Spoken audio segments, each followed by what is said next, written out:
And I would like to start with something that I found on Instagram the other day. A very prominent theologian on Instagram said, God never changes.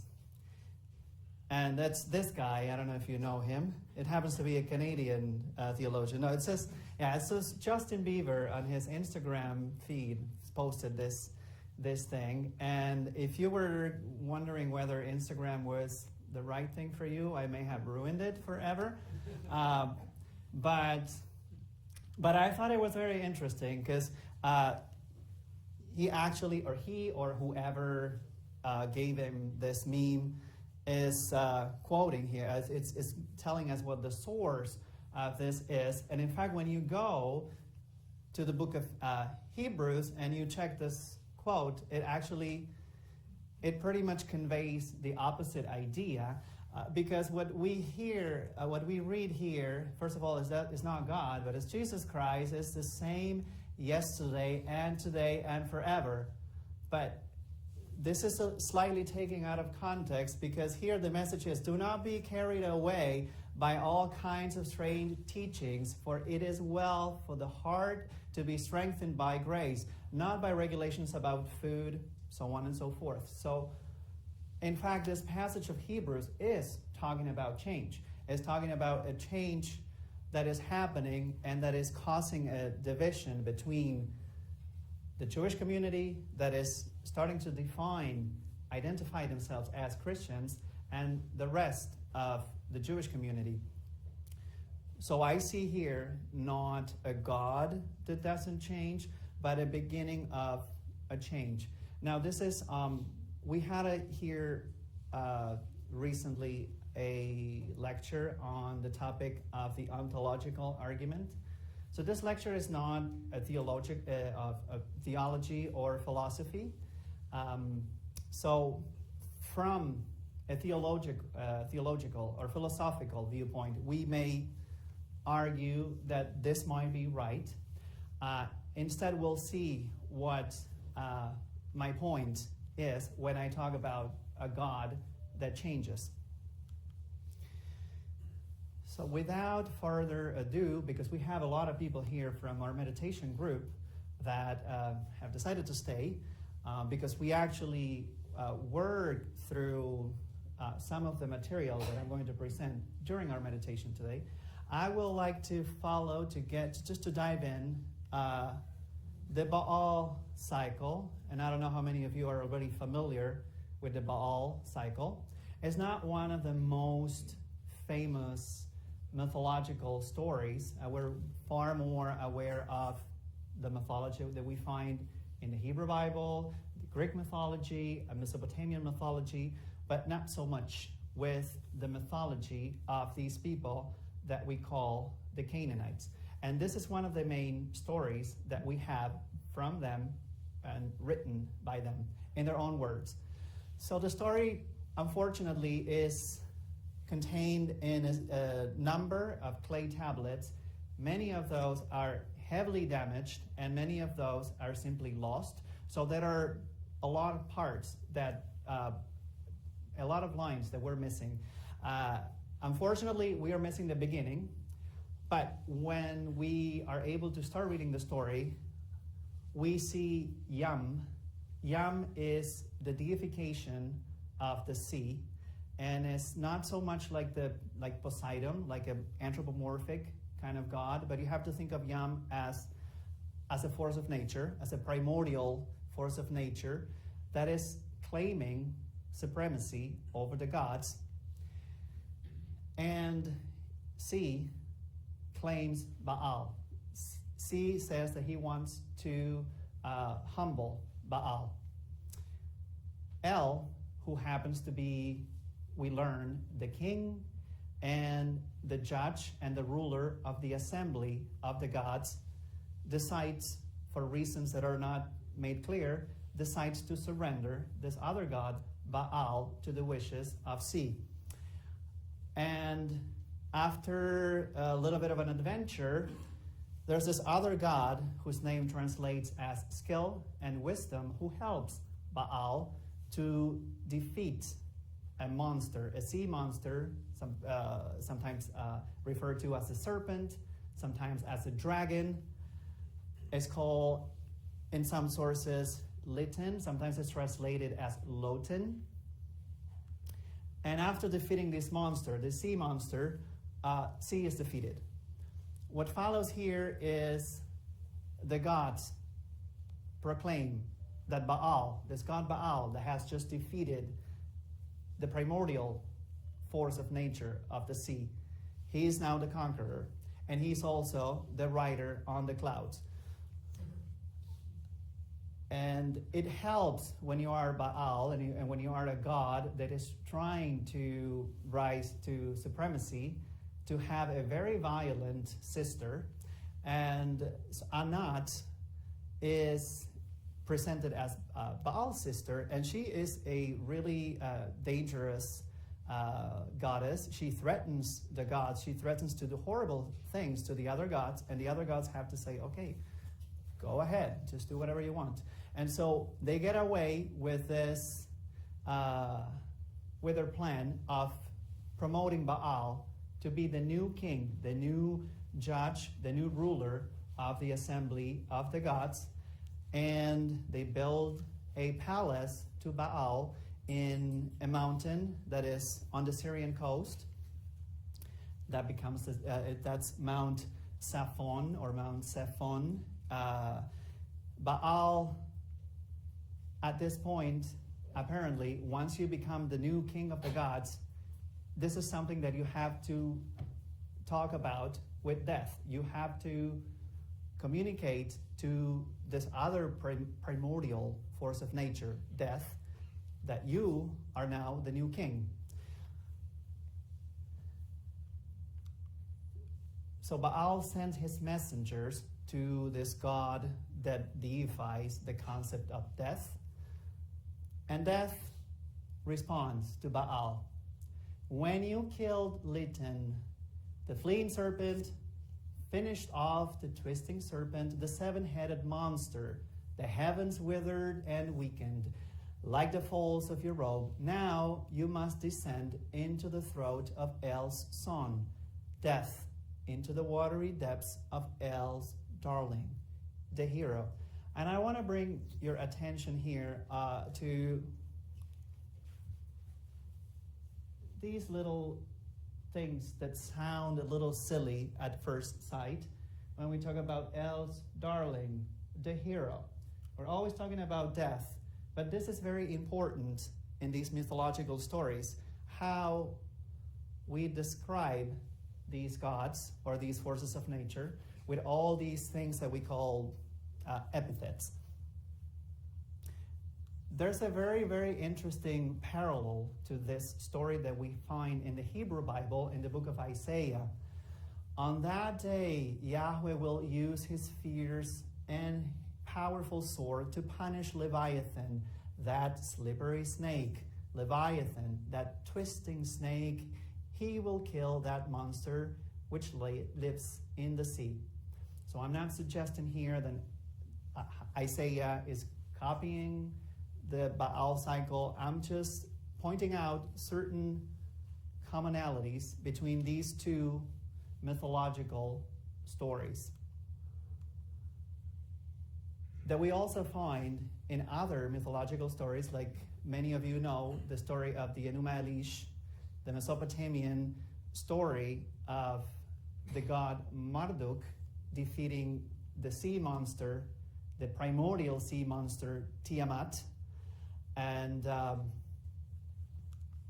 even in a more abstract way, we find this same concept at the beginning of the Bible in the book of Genesis, when Yahweh, not Yahweh, Elohim. I'm using when I'm using Bible passages, for the most part, I'm using a translation that is called Names of God.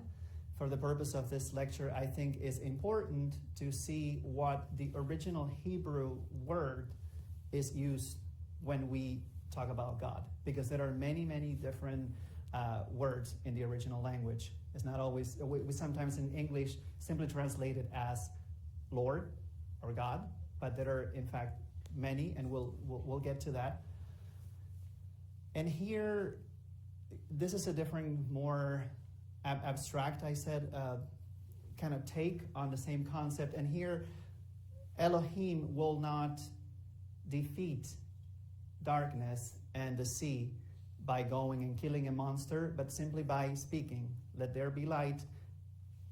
And that's how he brings order into this primordial chaos. The Baal cycle continues with, we learn that Baal descends into this underworld, into the realm of death that is once again thought of like something deep. It's referred to as the pit, as the swamp, as even the filth. So here I read, Baal must enter inside him, meaning death. He must go down into his mouth like a dried olive, the earth produce, the fruit of the trees. Baal the conqueror has died. The prince, the lord of the earth, has perished. And then we get this very clear imagery of farmers plowing a field. And here, first El, and later Anat. Remember, this is an epic poem, so it's very repetitive. El plowed his chest like a garden, raked his back like a valley. El raised his voice and declared, Baal is dead. What will happen to the peoples? Then he brought me to the entrance of the north gate of the house of Yahweh. This is not the Baal cycle, but this is a parallel, once again, that we find in the Hebrew Bible. Women were sitting there weeping for Tammuz. Then he, meaning Yahweh, said to me, have you seen this, O mortal? You will see still greater abomination than these. Tammuz is the Hebrew way of calling the Mesopotamian god Dumuzid. And these gods here, Dumuzi, Baal, and then in Greece, Adonis, and even to an extent Osiris in Egypt, and in Etruria we have Atunis, are all gods who have mythologies that describe them as bound to the cycle of vegetation. So these are sometimes called fertility gods, but I think it's more accurate to say that they represent the cycle of vegetation and food.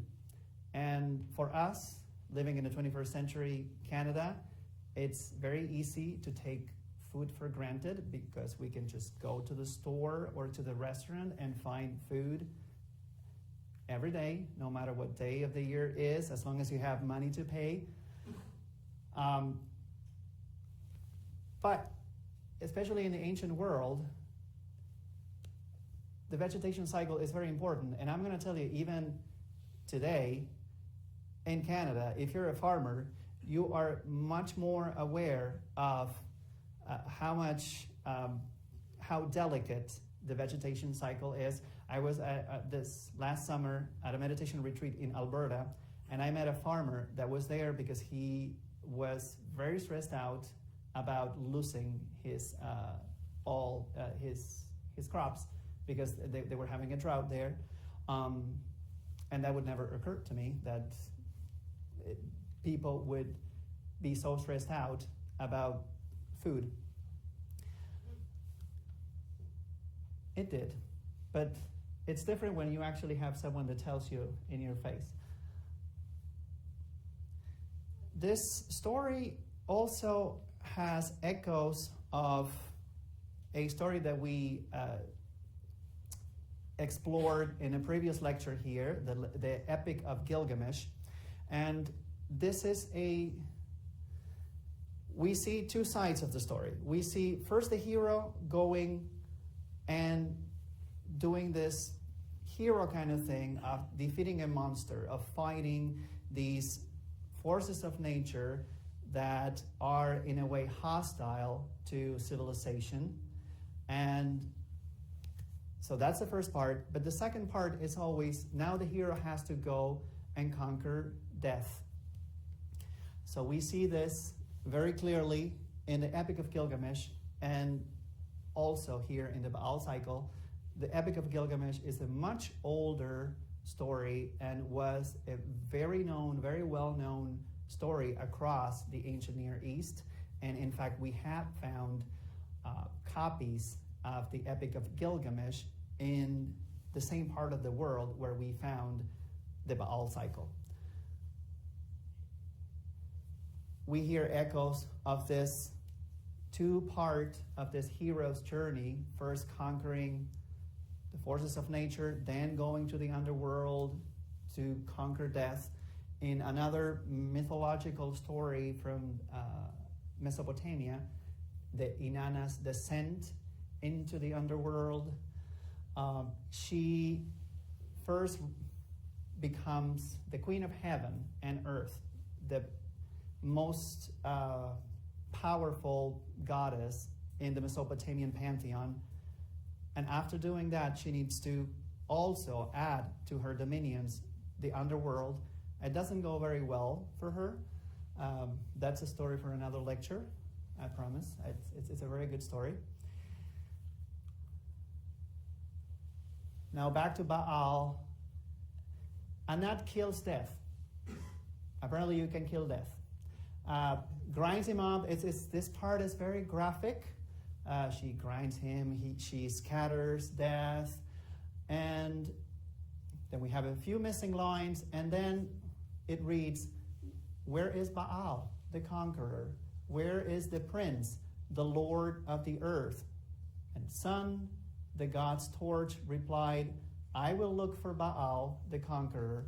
Once again, I want to bring your attention. Baal, the conqueror, the prince, the lord of the earth. Here comes another, this is a goddess. Once again, a primordial goddess, the sun. She is the god's torch, another epithet.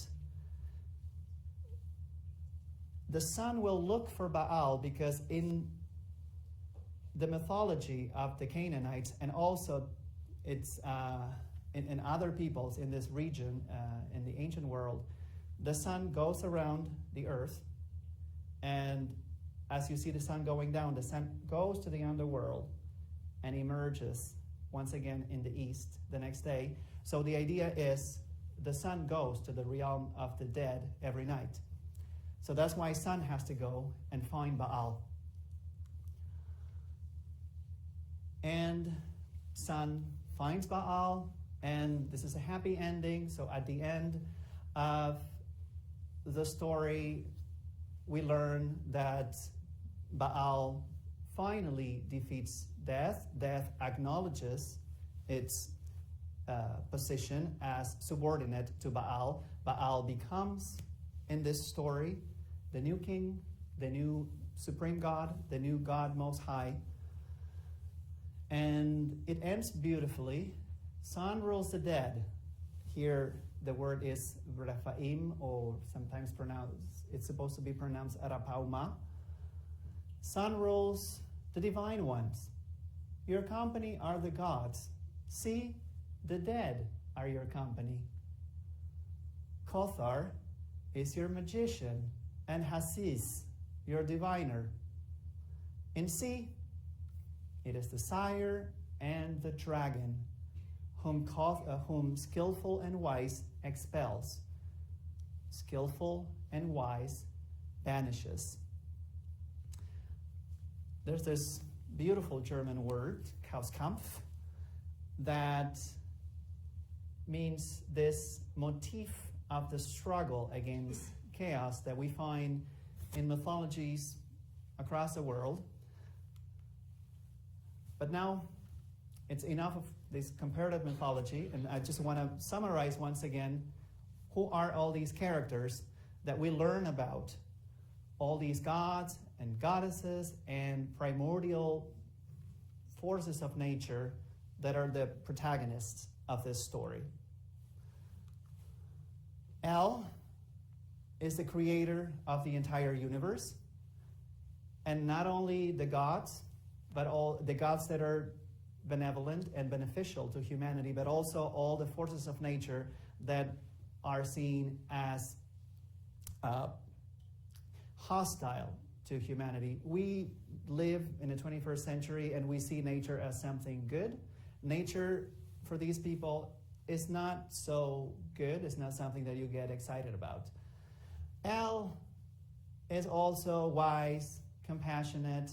El lives on a high mountain. El lives in a tent. Is an old man with a long white beard. Then we have, although we didn't mention her, but she appears in this story, Asherah, mother of gods, El's wife. She's got other epithets. I think we'll see those later. Here, the two sons of El, Yam and Mot, these forces of nature, death and the sea. And again, the sea is not just the water, but it's representing the primordial chaos.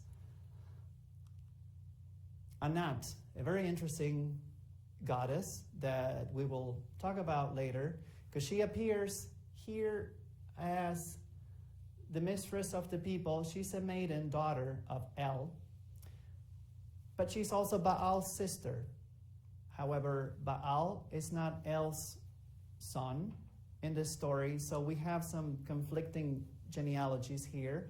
And I want to bring your attention to these inconsistencies that we find in these stories. Sometimes, for those of you who have been here when we talked about the documentary hypothesis in the Bible that says that, in fact, this is a collection of many different sources that different editors have put together, we can't tell to what extent there is a similar process going on here, but there seem to be inconsistencies, and these things are very common, as we will see in all these mythological stories that extend over a very, very long period of time, and that are written at different places for different audiences. Anat, in this story, in a way, because this is a very patriarchal society, she represents the untamed female power because she is not married. Shapsu, that's the sun. In this case, the sun is a goddess. It's a great light. And once again, she has to go to the underworld every night. And this interesting God, skill and wisdom, that it kind of parallels the Hephaestus and Vulcan in Greek and Roman mythology.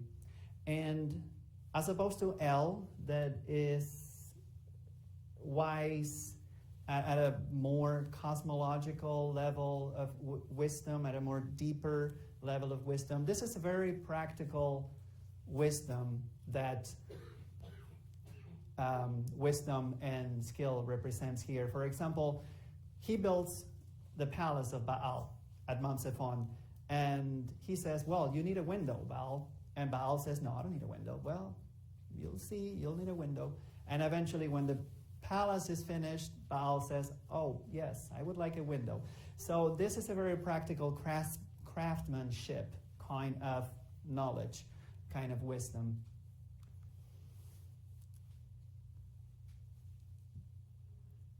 Baal, finally, our main protagonist, the hero of the story, is a storm god, is the god that represents the cycle of vegetation and food. Baal and other gods that represent these same concepts have to die. Sometimes people will say that they die in the winter and they resurrect in the summer, but in this particular part of the world, these gods die in the summer. The summer is very hot, very dry, and then they come back to life when the rains come back to the region in around November. Baal here is establishing order over chaos, over nature, hostile nature, and at the end he becomes the new king of the assembly, which means that he's going to replace El, because at the beginning of the story, El is the supreme God. So here, once again, we have a story about change in the concept of God, change in how we think of maybe not God, but the divine domain. Doesn't matter how many gods we talk about. I will use the word the divine to refer to this concept, whether or not we're talking about monotheism or polytheism. So here we see a story of change. We are changing the order in the divine realm. Before we move forward, this is my approach here is academic and historical.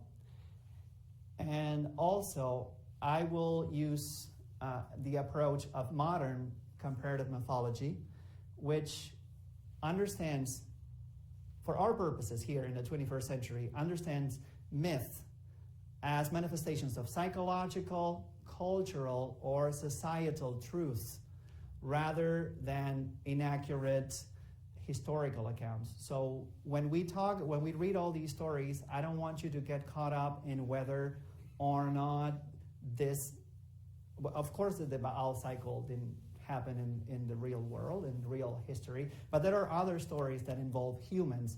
I don't want you to get distracted thinking of whether or not this is a historical account. I want you to focus instead on the psychological, cultural, and sociological aspects.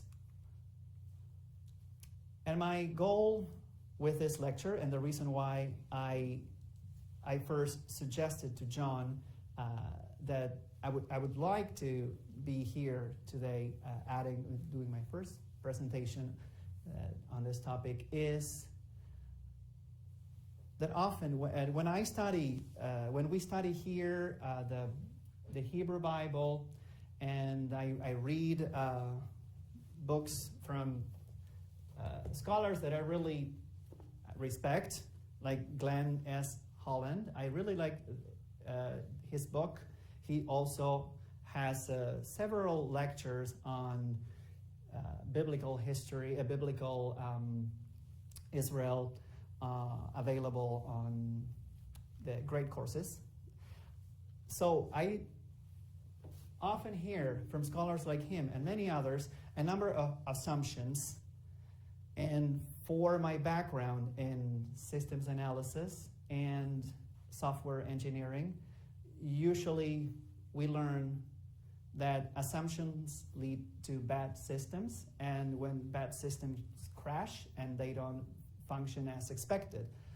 So what are the assumptions that I want to point out and that I would like to investigate to see whether they're sound or not? The Israelites were monotheistic. Everyone else was polytheistic. Now, I would say a softer version of that assumption is to acknowledge that, yes, in fact, the people of Israel did worship other gods, but this is not their native religion. They worshipped other gods because of foreign influence. And one way you can have these gods introduced into the land of Israel is with these evil queens like Jezebel. And so we learn that Jezebel is the wife of King Ahab. She's a Sidonian princess from a city of Phoenicia. Her name actually means, where is the prince? We write Bel, but it's Jezebel, so that's the same. That it's a theophoric name, so it contains the name of a god in her name, and it means, where is the prince? And that is the prayer that worshippers of Baal were crying to ritually mourn the god, as the god is understood to die and go into the underworld when summer comes and all vegetation dies in the land of Canaan. And what the Bible goes on to say that she was so evil that she introduced 450 prophets of Baal, but also 400 of the goddess Asherah into the land of Israel. And then finally, the third assumption that I would like to investigate is this idea that Canaan or Canaanite and Israelite are two different peoples. So what is Canaan and who are the Canaanites? So this region here in red is what we often more or less talk about when we refer to the land of Canaan. And this is, we learn from later Greek historians, that is the endonym, that means the name that people in this region used to refer to themselves and to their land, and that later the Greeks will call Phoenicia and Phoenicians. These are a Semitic people, and we often, when we use the term Canaan and Canaanite, we have to think of the second millennium BCE, because after that, when the Greeks appear in the scene, they give names to everyone, and these people become the Phoenicians. And I guess they deserve to be called Greeks by the Romans, because they did the same thing to the Phoenicians, to the Canaanites. And we also learned that it's the most frequently used ethnic term in the Bible. So the writers of the Hebrew Bible, in this lecture, when I say the Bible, I mean the Hebrew Bible, the Tanakh, the Old Testament, and in the Christian Bible. Very aware of Canaanites, because they're constantly talking about the Canaanites. And for example, this is the story of Canaan in the Bible. Canaan is the son of Ham and grandson of Noah.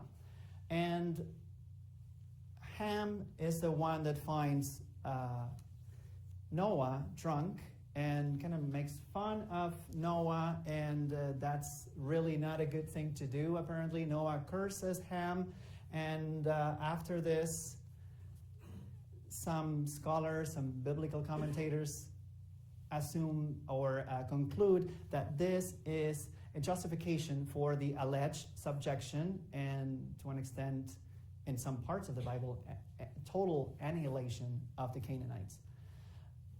And that happens primarily in two books, Joshua and Judges, which they are conflicting accounts of the entrance of the Israelites in the land of Canaan.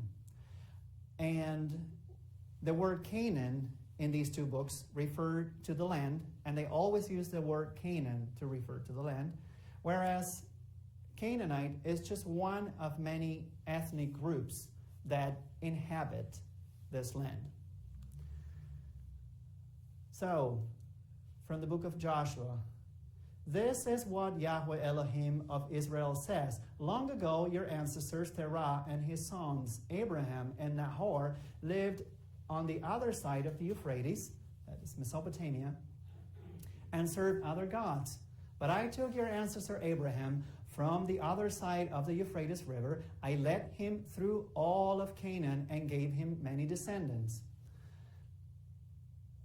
Joshua continues, then you crossed the Jordan River and came to Jericho. The citizens of Jericho, the Amorites, Perizzites, Canaanites, Hittites, Girgashites, Hivites, the Jebusites fought you, but I handed them over to you. So here usually are all the different ethnicities or ethnic groups or nations that the Bible identifies. And there's a few more. There's like the Amorites. Now, here, apparently, if we believe this, we believe that there was like a total conquest of the land that was handed by God, because in fact, God tells the people, you people have no military capacity, so you should acknowledge that it's me who is doing this for you. But apparently this, with or without the help of God, they are not completely capable of getting rid of everyone. And we read, you are here, Joshua said to the descendants of Joseph, the tribe of Ephraim and Manasseh, that are kind of in the middle, like sandwiched at the middle. They have really no way to expand. And he says, you are an important, very powerful people. One region is really not enough for you, so the mountain region will be yours as well. It is a forest, so you will have to clear it. All of it will be yours, but you must force out the Canaanites, even though they are strong and have chariots made of iron. So tough people, the Canaanites. So that was Joshua. Now, Judges tell us a rather different account. The tribe of Ephraim did not force out the Canaanites who lived in Gezer. So the Canaanites continued to live with them in Gezer. So the Canaanites stayed with the tribe of Ephraim. The tribe of Zebulun did not force out those who lived at Kithron or Nahalol. So the Canaanites continued to live with them, but in this case, they were made to do forced labor. And even more, and this is, I find this very interesting, when we are in these two books trying to make this distinction between Canaanites and Israelites, that we read, so the people of Israel lived among the Canaanites, Hittites, Amorites, Perizzites, Hivites, and Jebusites. The Israelites allowed their sons and daughters to marry to these people. Israel also served their gods. So it doesn't look to me like, after all, they were so different. Or at least, maybe they were different, but they were, in fact, living together and intermarrying, and worshiping the same gods.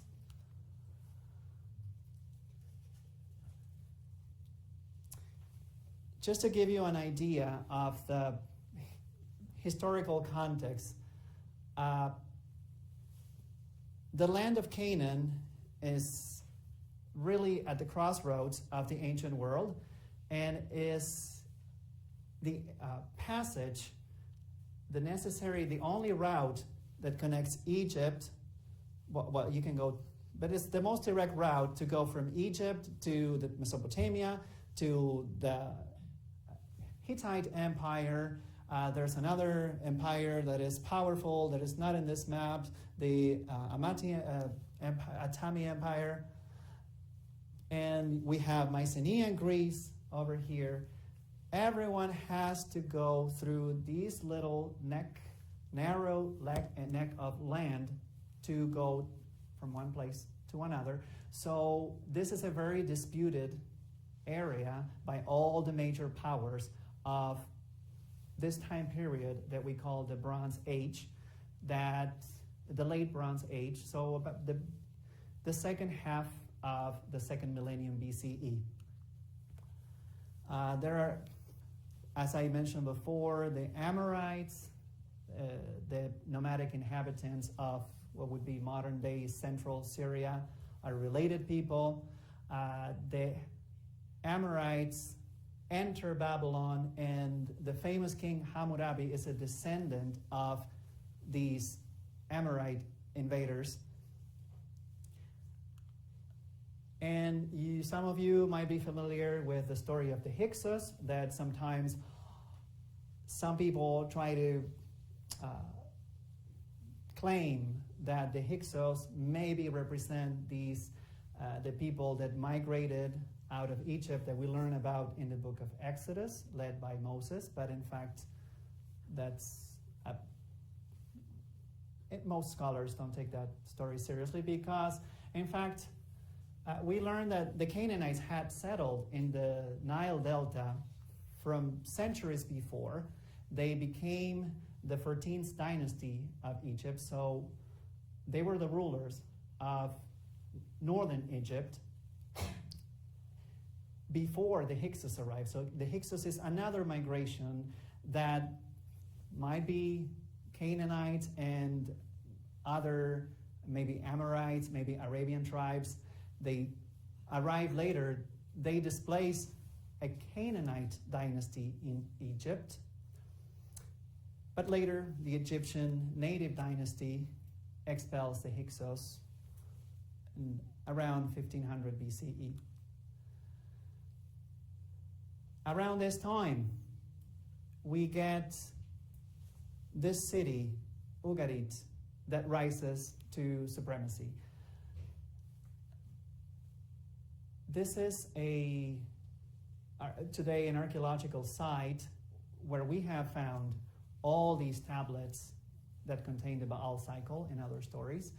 And it's hard to emphasize how important this city was at the end of the Bronze Age.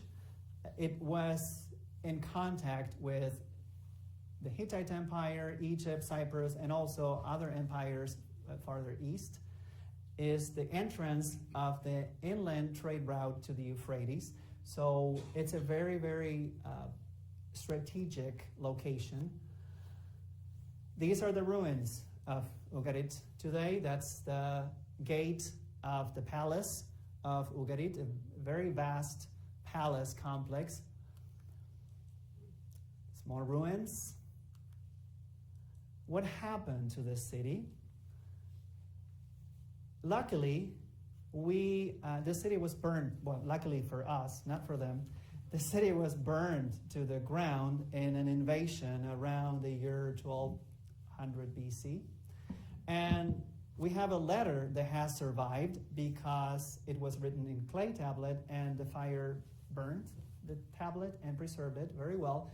And it says Amurapi, which is the same as, it is the Canaanite version of Hammurabi, to the king, it's a different Hammurabi, it's not the same Hammurabi, to the king of Alassia, which is Cyprus. My father, behold, the enemy's ships came, my cities were burned, and they did evil things in my country. Does not my father know that all my troops and chariots are in the land of Hatti, and all my ships are in the land of Luca? So these are places in what would be modern-day Turkey. Thus, the country is abandoned to itself. May my father know it. The 7 ships of the enemy that came here inflicted much damage upon us. He's not talking to his real father. It's a way of addressing another king. And unfortunately for Ugarit, they did not survive this invasion. But fortunately for archaeologists, the city was forgotten, never resettled, and was only rediscovered in 1928 by accident by a farmer. And we found there more than 5,000 tablets, clay tablets, with an early version, like a transitional language between the Akkadian cuneiform of Mesopotamia and the later Phoenician alphabet. So this is an alphabetic language written in cuneiform script. So this is the city.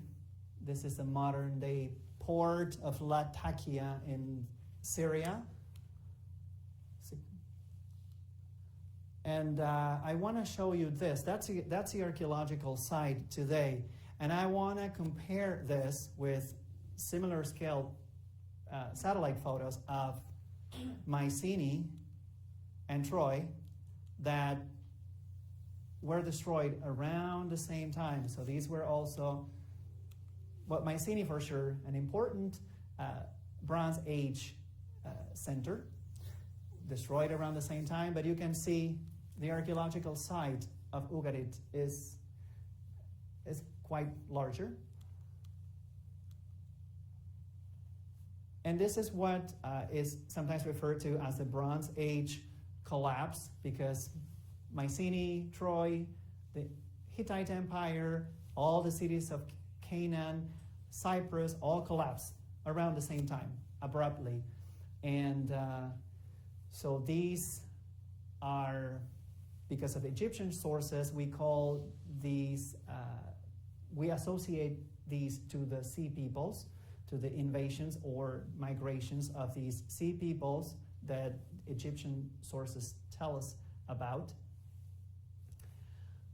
And around the same time, we have an interesting Egyptian incursion that is part of these wars against all these sea peoples that ends in the land of Canaan, and we have evidence of this, records in stele, that's a stone inscription. It's like a billboard of the ancient world where you just put the things that you want to let people know. The Merneptah stele of Pharaoh Merneptah. Now, that was the Bronze Age. There's this abrupt division, this abrupt end of this era, of these big empires, of these world order. And now we move to what we call the Iron Age 1. So this is period that in Israel, in the Hebrew Bible, we call the period of the Judges. So it's a period that, as we read in the Bible, is before the emergence or the development of the monarchy in both Israel and Judah. And we also read in the Bible that there's this united monarchy under David and Solomon, a great kingdom. And around this time, we assume that Yahweh, the God Yahweh, becomes important, rises to power among the people of Israel. However, this God, interestingly, not only in the Baal cycle, but in no other sources we read about Yahweh. Just quickly, the archaeological record, just to give you an idea, is very thin when you try to when you try to confirm the information that we see in the Bible. We just have 4, maybe 5 references to Israel in the whole archaeological record for this period until the arrival of the Persians. It's much later and it will not be covered in this lecture. So we rely on just a few of these steles that look like this, where kings boast about their campaigns. And so in some of them we see references that can be translated as Israel, although, of course, some scholars always dispute these references, this hypothesis, these translations. And what is this? Oh, this one is a very interesting one.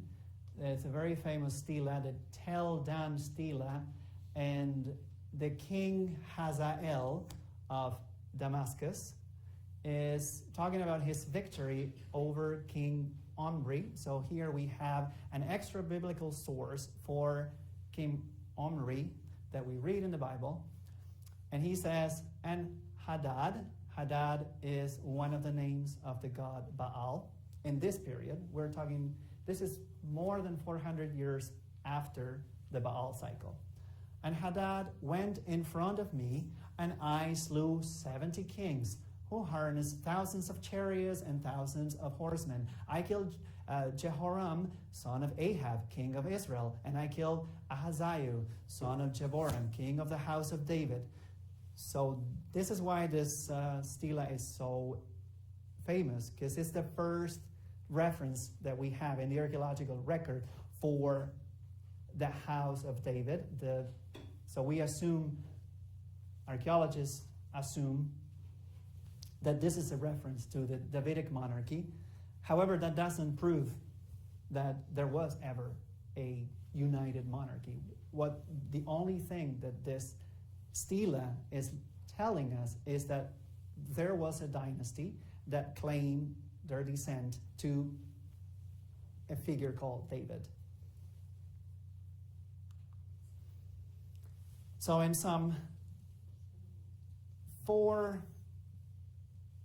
rather widely accepted references to Israel in the archaeological record of this period between the Bronze Age collapse of the Sea Peoples, etc., and the arrival of the Persians many, many centuries later.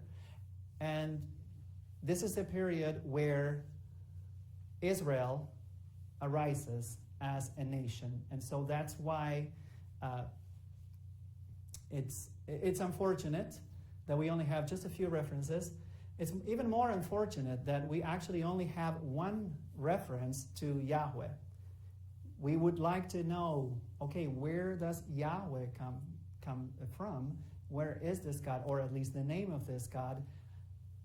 There isn't a lot of Yahweh in the archaeological record. There is no Yahweh in the Canaanite sources. The first mention that we have of Yahweh is in this stele, the Mesha stele, that is dated around 840 BCE and was built by King Mesha of Moab.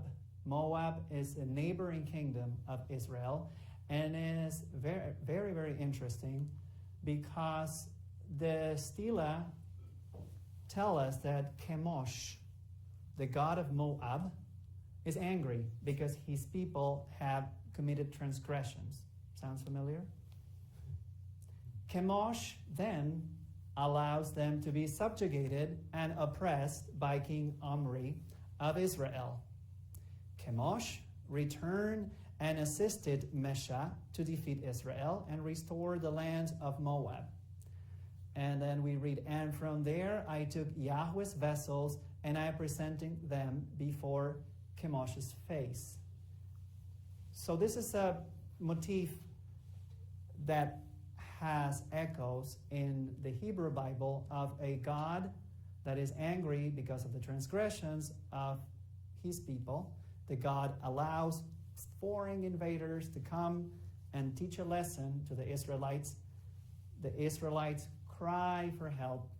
God remembers the people of Israel and then helps them once again defeat their enemies and go back to being in a good standing with Yahweh, with God. But in this case, the God is Chemosh and the people are the Moabites. So this is the kingdom of Moab. So very, very near, on the other side of the Dead Sea. And the Iron Age, if you remember the map of Canaan, we don't have a lot of information about kingdoms. It appears that we had, for the most part, Canaanite city-states, a lot of important ports. In the Hebrew Bible, we read all these stories about the Jebusites and the Hittites and the Canaanites, etc., etc. And now we have a different kind of order, and all these little kingdoms, of which Judah and Israel are just another 2 kingdoms. The Philistine states and the Phoenician states are city-states for the most part. But these are all similar-sized little states. And interestingly, they all have their own national gods. So in the Canaanite period of the Bronze Age, and as far as we can tell, we unfortunately only have one Ugarit. We wish we had more archaeological sites like that. Unfortunately, all these important cities have been occupied continuously, so it's really hard to do archaeology and excavations there. But we have a list of gods that we discussed, that we talked about. There are more gods, but El, Baal, Asherah, Anat, Astarte are the main gods and goddesses. But in the in the Iron Age now, with the emergence of all these new little states, we see the emergence of all these new gods that we never heard about before. And so the kingdom here of Ammon has this god. Sometimes his name is translated as Moloch or Milcom. Edom, we think, is not for sure, but there's a god whose name sounds something like Kos. Also, Yahweh appears to be the god of the Edomites. We know that Yahweh is the god of Israel and Judah, Chemosh in Moab, Dagon. In this case, this god is a Bronze Age god that we read about. Dagon in the Baal cycle is Baal's father. That's where the genealogy gets complicated, because his sister is El's daughter. And Tyre, Melkart, Sidon, Eshmun. And one complicated thing about all these gods, and to try to figure out where do these gods come from, is that they all mean things in their native languages. For example, Melkart simply means king of the city in the local dialect of Tyre. So let's concentrate on Yahweh and see if we can, what do we know, what are the main leading hypotheses and opinions about the origin of the name Yahweh. So one that is many of you are familiar with is that the name means I am that I am, and this is revealed to Moses at Mount Sinai. Some other scholars have this theory that, in fact, the name comes from there's an inscription, another stele, that has the phrase El. If you speak Hebrew, you may want to cover your ears. El du Yahweh Shabaot. El, the God El, who creates the hosts. The hosts, meaning all the gods. So in this case, the word Yahweh is to create or to bring to existence. And there's another of these stelas that mentions the Shasu of YHW, and that sounds suspiciously similar to the tetragram that we often pronounce as Yahweh. And it's been suggested that it means he blows, and that it means that it's a deity associated with the wind and the storms. And that may have been introduced by nomadic tribes of Arabia that were neighboring of the land of Canaan. Just quickly, and we will discuss this in another lecture, because we can go a whole 90 minutes just on this topic. There's an interesting hypothesis that is called the Canaanite hypothesis that says that Israel adopts the cult of Yahweh from these people that were nomadic herders in northwest Arabia that are called the Midianites, sometimes the Kenites. The land of Media is thought to be just, I think we have a map. No. Just southeast of Canaan. And according to Judges, the Kenites were Midianites that first raided and eventually settled the land of Canaan. And we read in Judges, like swarms of locusts, they came with their livestock and their tents. They and their camels could not be counted. They came into the land only to ruin it. So the Israelites became very poor because of Midian and cried out to Yahweh for help. We're not going to go into details, but I would like to point out this idea of Israel already settled in the land and new people coming in and bringing with them their own cults, their own gods. Finally, another element that complicates the story a little bit is we discuss this idea of the epithets, or these little titles, descriptive phrases, or even metaphors that appear, that follow or precede the name of the gods in all these sources. And so for El, we have the bull, the compassionate, the creator of creatures, father of time, father of humanity, the king, the holy one. So just remember, I don't know if those of you who watch Game of Thrones, but all these kings and queens, when they try to be important, they have a sidekick there that is going to remind everyone else what all his or her titles are. So this is, once again, all these gods have all these titles that describe them, that say something about them. Asherah, the mother of gods, the holy and most blessed one. We said Anat is the mistress of the people, and Baal, the conqueror, rider on the clouds, the prime lord of the earth.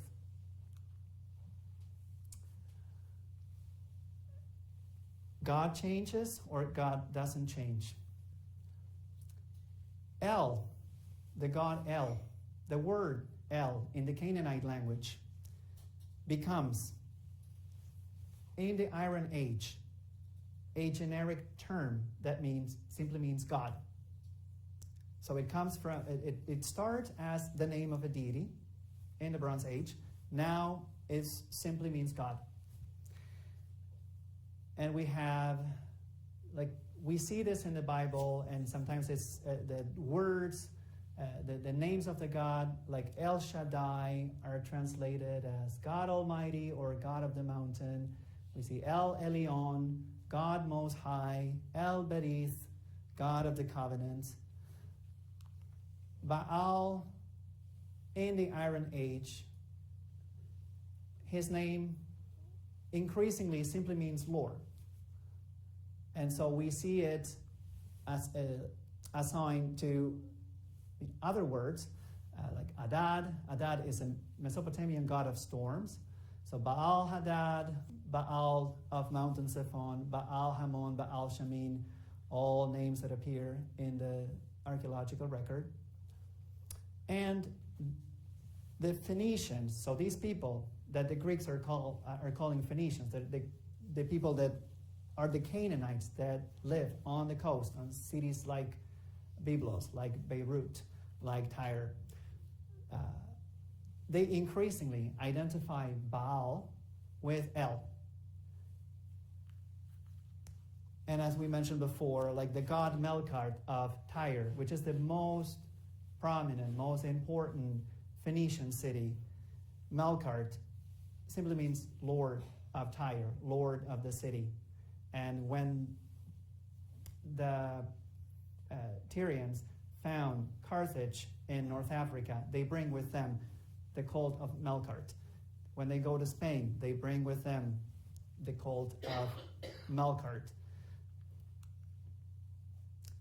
And interestingly, the same thing is happening among the people of Israel. But in this case, this new God, in this case we only have the gods that we always had. In this case we have this new name, this new God that we call Yahweh. And Yahweh increasingly is associated with these two older gods. Now, the association with El is assumed. That happens very early. It happens before people sit down and start writing the books like Joshua and Judges, because we never see a conflict between Yahweh and El. It simply happens. All these little epithets, all these little titles and powers that El has simply are passed on to Yahweh. However, it's only in this time period of the monarchy in Israel and Judah that the association between Yahweh and Baal starts to develop. And this is why it's suggested that there's so much conflict and so much condemnation of the god Baal, but we never hear anything wrong, any problem with El. So Yahweh had already absorbed El, or the attributes of El, by the time people start writing the Bible.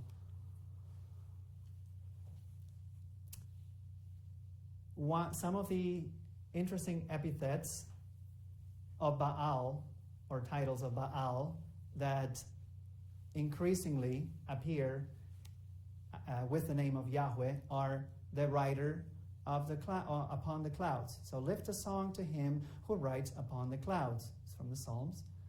From Deuteronomy, there's none like your Elohim, Yeshurun. He rides through the heavens to help you. In majesty he rides through the clouds. He subdues the ancient gods, shatters the forces of old. He drove out the enemy before you and said, destroy.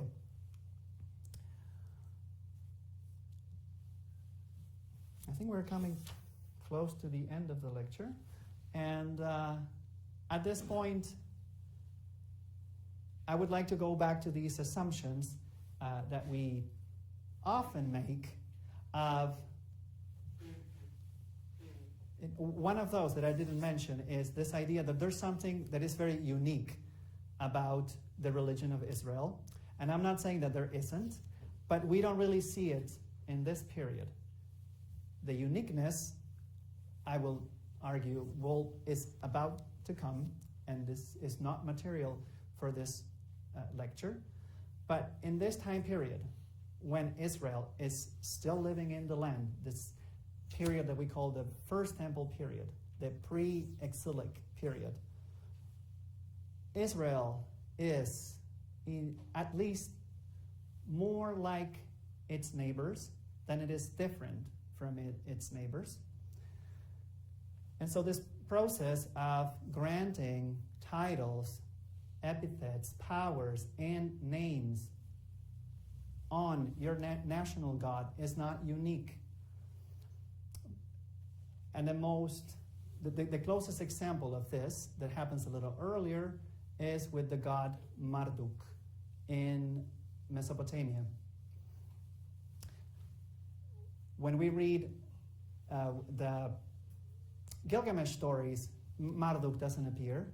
All these very old Mesopotamian stories, Marduk is simply not there. It only appears with the rise of power of Hammurabi, and simply starts as a god of vegetation, god of storm, and slowly starts to acquire all the attributes and titles of older gods that we do see in older stories, like the stories of the flood of Mesopotamia, like Ea, like Enlil.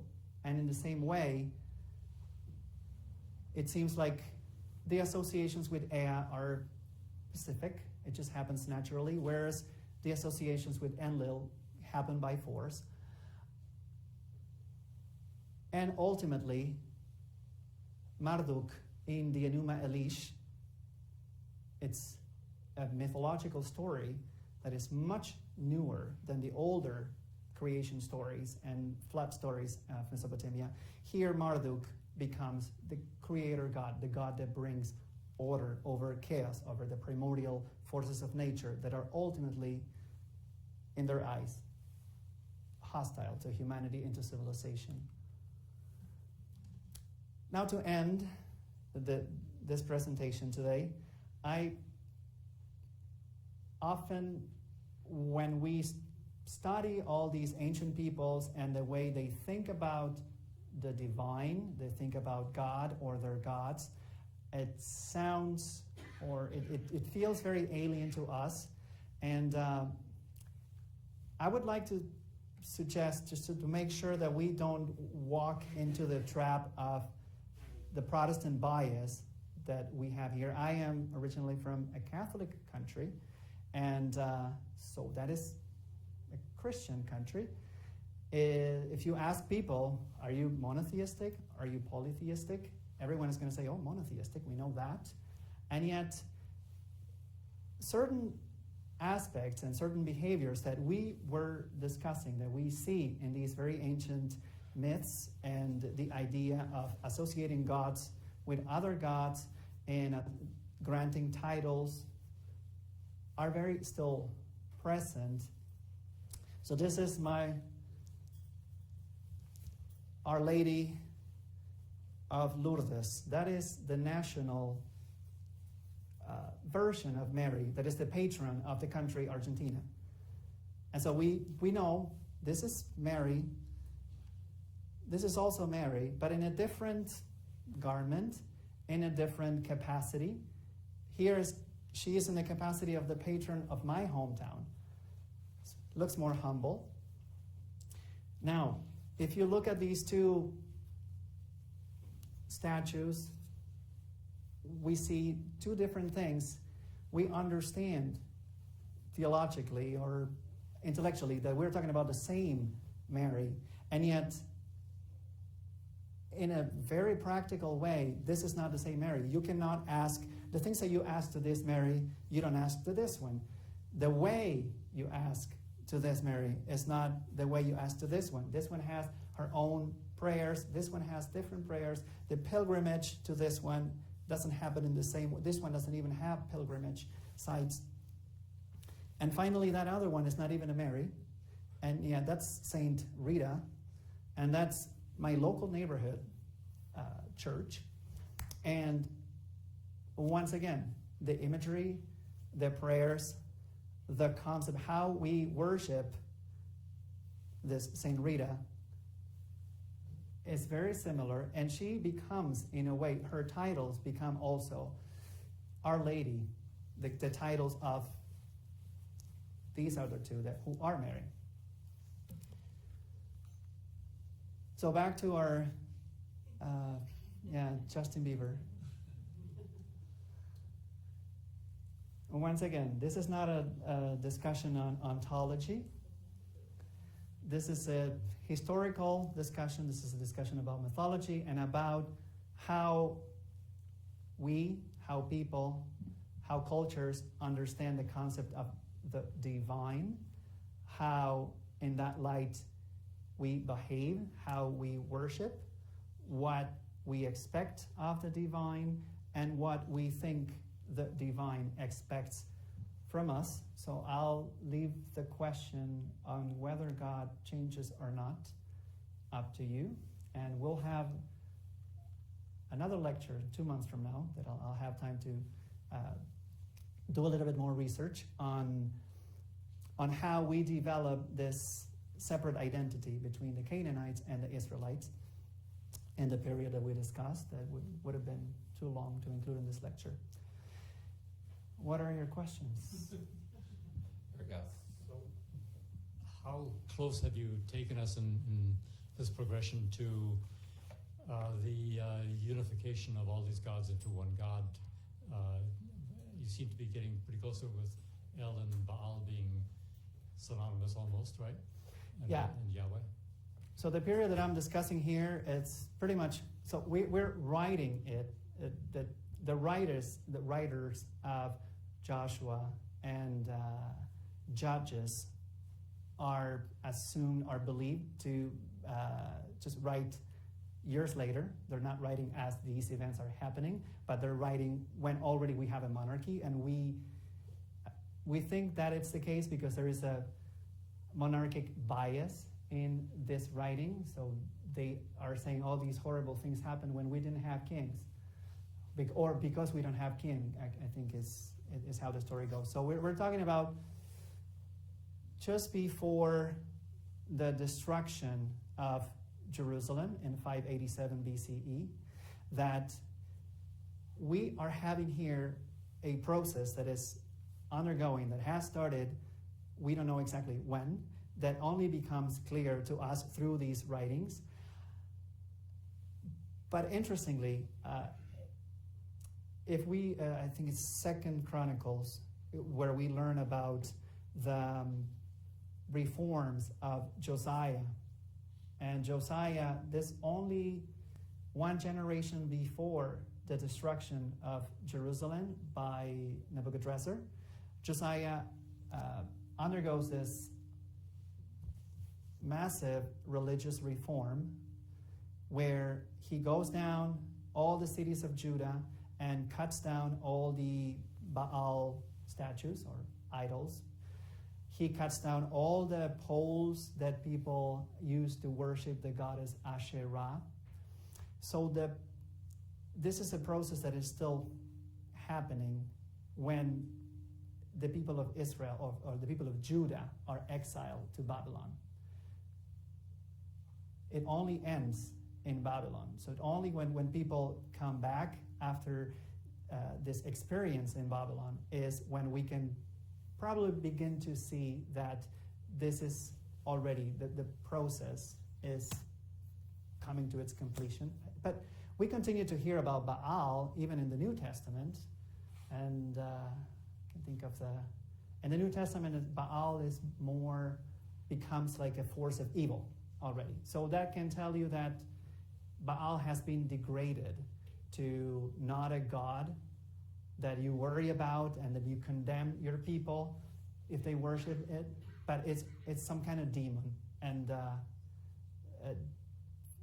for those of you who are familiar with the New Testament, there's a story of Beelzebub. And Beelzebub was a demon that Jesus had to fight against.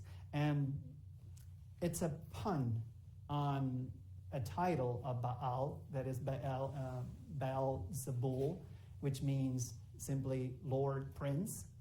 And because the Jewish writers apparently love puns, they write that as Beelzebub, and that becomes Lord Prince becomes Lord of Flies.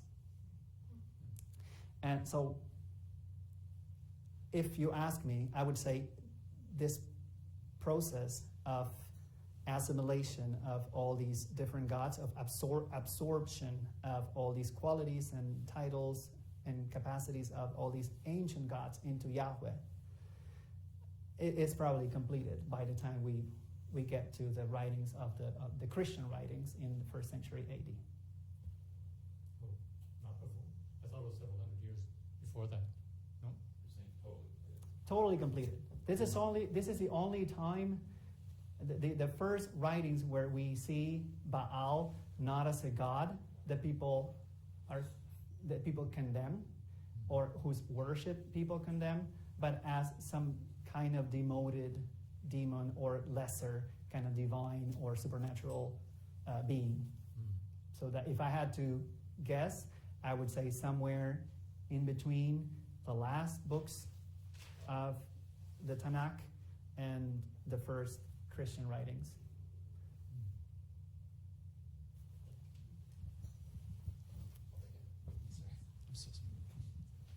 And that Beelzebub story is one of my favorites because it's only a pun, right? And then some people use that to just theorize that maybe Baal was a god of pestilence, but it's just a pun. So it's just a side note. Do you find it interesting that in the Hebrew Bible, some of the names, like Elohim, there's one that starts with an S. I can't remember the name now. Shaddai. Like, is it interesting that they kept those names in there as opposed to just having the one name, Yahweh? Well, yes, I think it's interesting. I'm glad they made that decision because it's beautiful and it's very entertaining to follow in just one sentence. Sometimes we use 3 different words or 3 different names of God. I think that may have to do with all these different sources that we hypothesize come together to make the Bible as we know it. But some of these writings come from different periods, and they reflect stories that people already knew, especially all these Psalms. The Psalms are the part of the Bible that, from a literary perspective, most resemble all these stories that we read in Ugarit. Not only the Baal cycle, but other stories about other heroes of the Canaanites, of the people of Ugarit. And so in these stories, perhaps because this is a literary style that people have been doing in this culture for many centuries. They continue to use all these different descriptions these different ways of describing the gods and its qualities.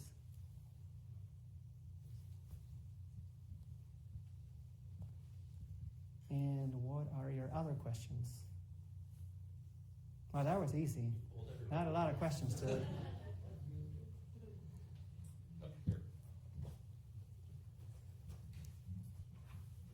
Thanks for a very interesting lecture.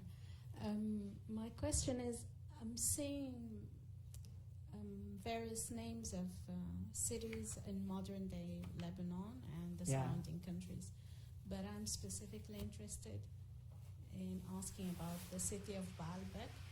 Baalbek in Arabic, Baalbek, that's how it's written. So Baalbek? it's literally B-A-A. Was that one of the cities that I mentioned? B-E-K. It Oh. was never mentioned in your Okay. lecture. And Yeah, I don't in I don't more have all the recent cities. times, yeah. it's known as center of power. At certain time, Roman rule, and I mean, up until now, it's an archaeological and historical site to be visited by tourists and so on. I've been there, and I'm wondering if it has any links to these stories. I'm sure it does. It's by no means this was a super comprehensive preview of all the archaeological record that we have for the land of Canaan. I'm only talking about specifically the appearances of the word Israel, Yahweh in the archaeological record. But there's a lot of cities that had Baal, or a particular Baal, the same way that my hometown has a particular Mary, a particular lady. Each city had a particular Baal, because remember that this word Baal in this time period after the Sea Peoples becomes just Lord, and it's a common theophoric suffix or prefix that people use not only for naming cities but also for naming people. So yeah, I'm gonna have to look into that one. Thank you. Got a couple more questions now. Did the maps we seen up there, did they come from those books there on the table? Or did John have to sit down and... They come from Google. Oh, okay, so... No, they don't. I don't think they had maps. I'm not sure they had figured out map. Oh, you mean like these books? Yeah, like... Oh, okay. No, I thought you were asking whether we find in these stone tablet and these clay tablets if we find maps. So, but no, they don't come because these are kind of black and white, boring maps. You can find a lot better things on Google as long as you don't have. Well, I guess we're streaming, but no one has complained so far about copyright. So we're actually talking 2,000 years before Christ, the 1,000 to 1,500 before... 15 to 1,200 years. Okay, so this is a history I've never known about, so it's pretty comprehensive to sit here and get... Was it too overwhelming? No, it's, okay, it's just a huge... I know you don't like too much information. Sometimes. Thank you. Who was? Oh, I'm sorry. You were next.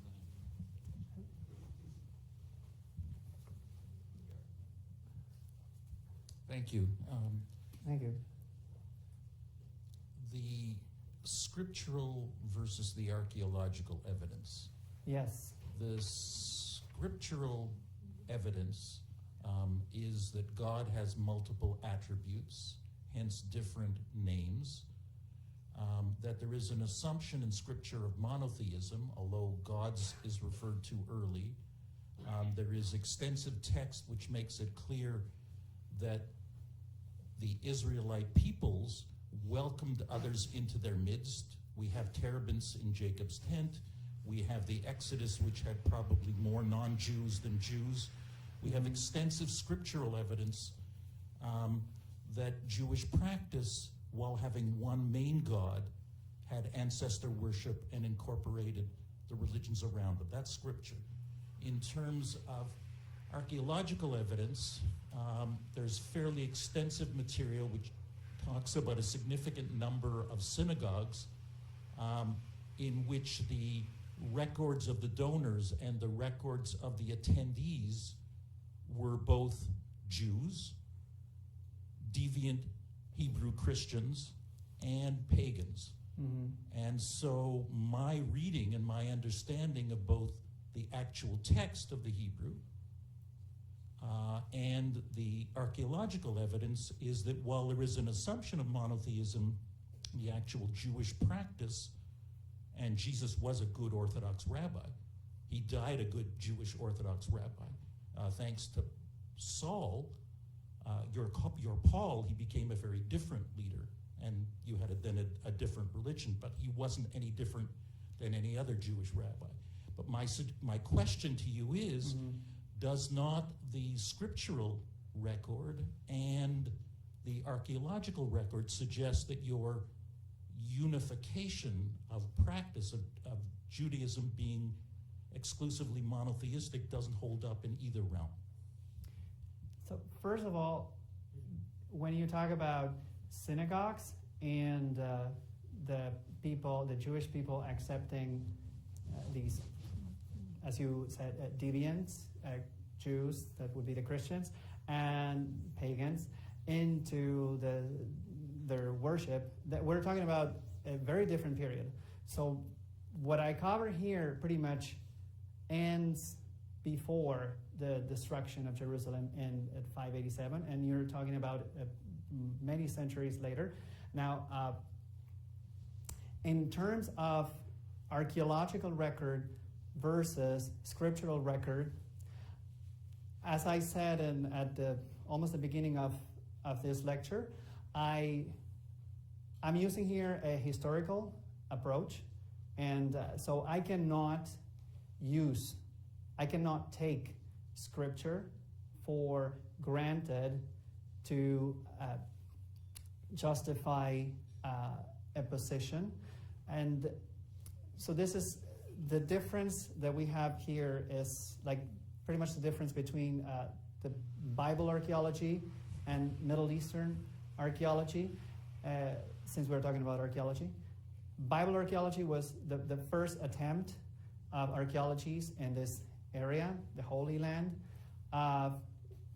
trying to prove that all these stories that we read about in the Bible are true. So they would go and with the Bible in one hand and the shovel in the other hand and read something in the Bible, and when they find something, like for example when they found that there was in fact a wall that had collapsed at Jericho, then there you prove. This is proof that in fact this passage of the book of Joshua in fact is historical.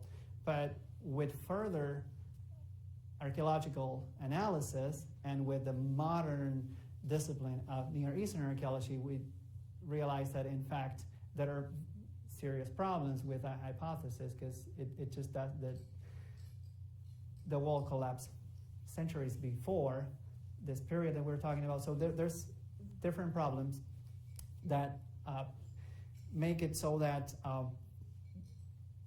for this research, I cannot assume that what's in the Bible has the same weight or from a scientific, from a historical viewpoint than what we read in the Bible. And this is why another thing that I mentioned is that I'm using these stories that I call myth, not because I say myth because I think that they're not true, that they don't tell us the truth about what happened, but because I want to know how these people understood their journey towards figuring out their relationship with God, figuring out their identity among their neighbors.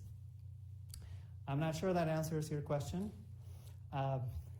but So these are the reason I started this, I thought about this lecture is that when we read the Bible take those things for granted. And this presentation is not trying to destroy that position that assumes that Israel was monotheistic and simply Israel welcomed their neighbors' views, sometimes not very nicely. I'm simply just trying to explore and trying to figure out if maybe in reality the story is not quite as we read it in the Bible. And at the end of the day, you have to come to, and this is once again the systems analyst and me, you have to keep going until the very, very, very first line of code and see, okay, if the Bible tells us that the truth, then how did this happen? How did these people become so different from everyone else? Why? Where does that come from? How do you think that a people would all of a sudden, out of nowhere, just come up with this innovation? And if that happened, when did that happen, and how? So, sorry. I'm pretty much, I think finished. Yes. Oh, yeah. So to go to the point of, the gods where you're talking about how all these other names and epithets were adopted, it's something that we see in other religions too.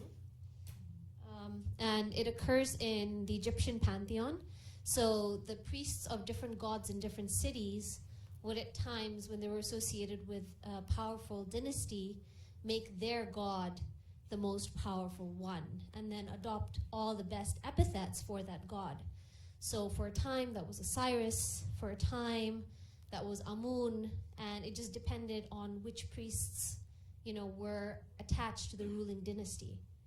And they would then take the best epithets, and their god would suddenly become the most ascendant and the most powerful one in the pantheon. I'm glad you brought Egypt into the picture because it's not mine. Didn't research that. I was just wondering, it might not be entirely related to the whole story of God and Yahweh especially, but I'm just wondering, since you brought up the story of El and Baal and his transition to a more powerful position, is there anything in terms of action that may have happened historically to trigger that particular change in theology? So from the viewpoint of the modern study of philosophy that emphasizes psychology as if that were the only thing that people were writing about, that is a motif that we see in pretty much, not all, but in many mythologies that we know, like the Greeks, like Mesopotamia. So we see it in Greece with this struggle between Uranus, with Kronos, with Zeus. So this idea that the younger generation is going to displace the older the young male has to fight against the older male. The mother will side with the son to displace the older patriarch, and this cycle continues. And it's a motif, and I wouldn't say that it reflects a particular historical event, but is perhaps trying to tell us something that happens in general in all families.